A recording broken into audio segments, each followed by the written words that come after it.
உங்களில் சில பேருக்கு ஒரு கிளியர் பிக்சர் மைண்டில் இருக்கும். அதாவது லைஃப்பில் என்னவா ஆக போகிறோம், ஒரு டாக்டர் ஓய்வு ஏற்படலாம், சின்னதாக ஒரு கன்ஃபியூஷன் ஏற்படலாம். அவங்க எல்லாருக்குமே நான் சொல்லிக்கிறது என்னென்னா, எல்லா துறையுமே நல்ல துறை தாங்க. நீங்கள் எதை தேர்ந்தெடுக்கிறீங்களோ அதில் உங்களுடைய முழு ஈடுபாட்டோட உங்களுடைய 100% உழைப்பை போட்டிங்கன்னா அது யாராக இருந்தாலுமே வெற்றி நிச்சயம்தான். அதனால உங்களுக்கு பிடிச்ச துறையை நீங்கள் தேர்ந்தெடுங்க. அதில் இருக்கிற ஆப்ஷன்ஸ் எல்லாம் ஃபஸ்ட்டு தெரிஞ்சுக்கோங்க.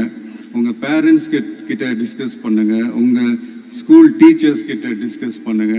இந்த கெரியர் கைடன்ஸ் கொடுக்கறதுக்கெல்லாம் நிறைய பேர் இருக்காங்க, இந்த கெரியர் கவுன்சிலிங் கொடுக்கறதுக்கெல்லாம் நிறைய பேர் இருக்காங்க.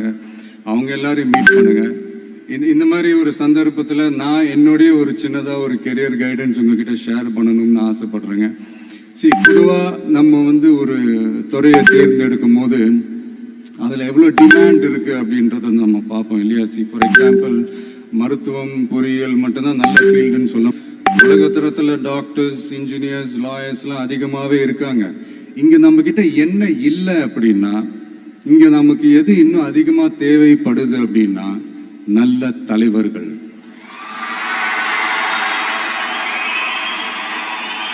நான் தலைவர்கள்னு சொன்னது வெறும் அரசியல் ரீதியா மட்டும் சொல்லல. இப்போ நீங்க ஒரு துறைக்கு போறீங்க, அதுல நீங்க சிறந்து விளங்குனீங்கன்னா அந்த ஒரு தலைமை இடத்துக்கு உங்களால ஈஸியா வர முடியும்.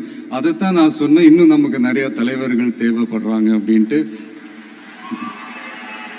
அது மட்டும் இல்ல, ஃபியூச்சர்ல அரசியலும் ஏன் ஒரு கெரியர் ஆப்ஷனா வரக்கூடாது, அப்படி வரணும்ன்றது என்னுடைய விருப்பம்.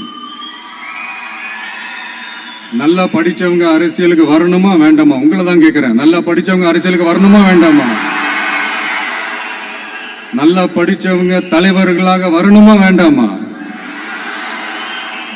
ஓகே, ஆர்வம் எனக்கு புரியுது. பட் இப்போதைக்கு படிங்க, மீதி எல்லாம் அப்புறம் பார்த்துக்கலாம்.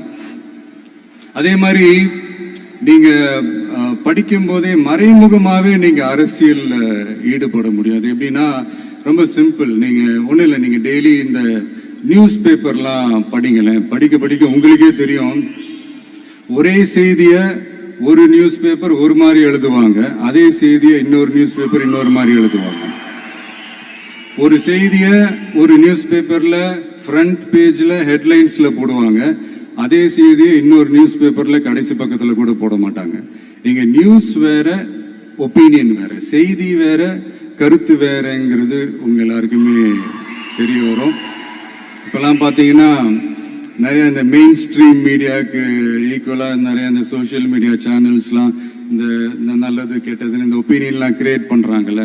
அதெல்லாம் நீங்கள் பார்த்தீங்கன்னா ரொம்ப ஈஸியாக ஒரு நல்லதை கெட்டதாகவும் கெட்டதும் நல்லதாகவும் நல்லவங்களை கெட்டவங்க மாதிரியும் கெட்டவங்களை நல்லவங்க மாதிரி இந்த மாதிரி புரணி பேசி ப்ரொஜெக்ட் பண்ணுறதெல்லாம் இந்த மீடியா, சோஷியல் மீடியாலலாம் நம்ம பார்க்குறோம் இல்லையா. நீங்கள் எல்லாமே பாருங்க, நீங்கள் எல்லாமே படிங்க, பட் எது உண்மை பொய்ன்னு மட்டும் அனலைஸ் பண்ண மட்டும் கற்றுக்கங்க. அப்போதான் இந்த உண்மையிலே நம்ம நாட்டில் என்ன பிரச்சனை, நாட்டோட மக்களுக்கு என்ன பிரச்சனை, இந்த சமூக தீமைகள் பற்றிலாம் உங்களுக்கு தெரிய வரும். அது தெரிஞ்சுக்கிட்டாலே இந்த ஒரு சில அரசியல் கட்சிகள் செய்கிற இந்த பொய்யான பிரச்சாரங்களை எல்லாம் நம்பாமல் எது கரெக்டு, எது தப்பு, எது உண்மை பொய்ன்னு இதை அனலைஸ் பண்ணி பார்த்துட்டு நல்ல தலைவர்களை தேர்ந்தெடுக்கக்கூடிய ஒரு விசாலமான ஒரு உலக பார்வை உங்களால் வளர்த்துக்க முடியும். அது வந்துட்டாலே அதை விட ஒரு சிறந்த அரசியல் வேற எதுவுமே இருக்க முடியாதுங்க. அதை விட நம்ம நாட்டோட வளர்ச்சிக்கு நீங்க செய்ய போற அந்த பங்களிப்பு வேற எதுவுமே இருக்க முடியாது. ஃபைனலாக ஒரே ஒரு சின்ன விஷயம், friendship adds fragrance to life. அதில் எந்த மாற்று கருத்துமே கிடையாது. ஒரு கட்டத்துக்கு அப்புறம் பேரண்ட்ஸுக்கு அடுத்தபடியாக, இன்னும் சொல்ல போனால் பேரண்ட்ஸை விட அதிகமாக நண்பர்களோட டைம் ஸ்பெண்ட் பண்ணக்கூடிய அந்த ஒரு சூழ்நிலை ஏற்படும். அதனால நல்ல நண்பர்களை தேர்ந்தெடுங்க. நீங்கள் கேட்கலாம், நட்புன்றது அதுவாக அமையிறது தானே, நாம் எப்படி சூஸ் பண்ண முடியும்னு. அது ஒரு விதத்தில் கரெக்டு தான். அதனால நான் கொஞ்சம் வேற மாதிரி சொல்கிறேன்.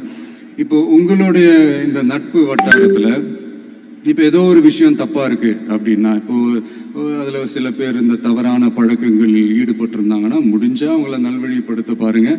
இந்த தவறான பழக்கங்களில் மட்டும் ஈடுபடாதீங்க, ஈடுபடக்கூடாது. நான் முன்னாடியே சொன்ன மாதிரி தான், உங்களோட அடையாளத்தை எக்காரணத்தை கொண்டு இழந்துடாதீங்க. Don't lose your identity. இந்த போதை பொருட்களுடைய இந்த பயன்பாடு அதெல்லாம் வந்து முக்கியமாக யங்ஸ்டர்ஸ் மத்தியில் ரொம்பவே அதிகமாயிருச்சு.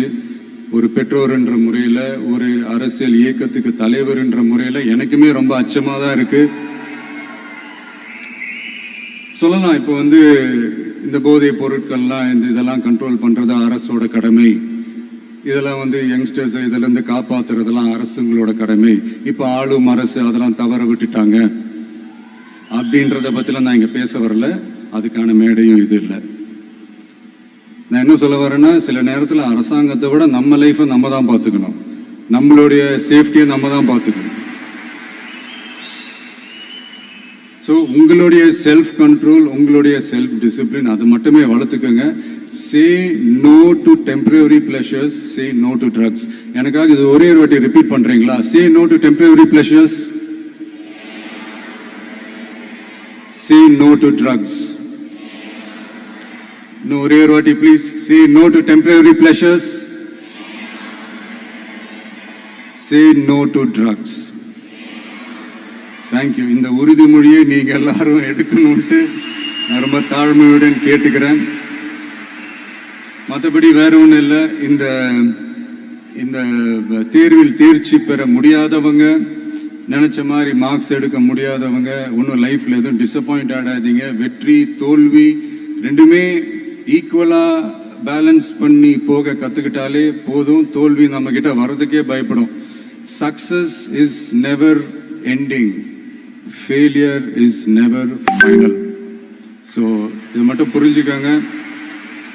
நான் 3ஆம் தேதி மீட் பண்ண போற அந்த செட் ஆஃப் ஸ்டூடெண்ட்ஸ் அண்ட் பேரண்ட்ஸுக்கும் சேர்த்து தான் இன்னைக்கு வந்து நான் பேசுறேன். ஏன்னா மறுபடியும் இந்த மாதிரி அட்வைஸ் பண்ணி அவங்கள நான் போர் அடிக்க விரும்பல. ஏன்னா ஜென்ரலாகவே தெரியும் அட்வைஸ் பண்ணவங்க எல்லாருக்கும் பிடிக்காதுன்னு. ஏன்னா நானும் அப்படிதான்.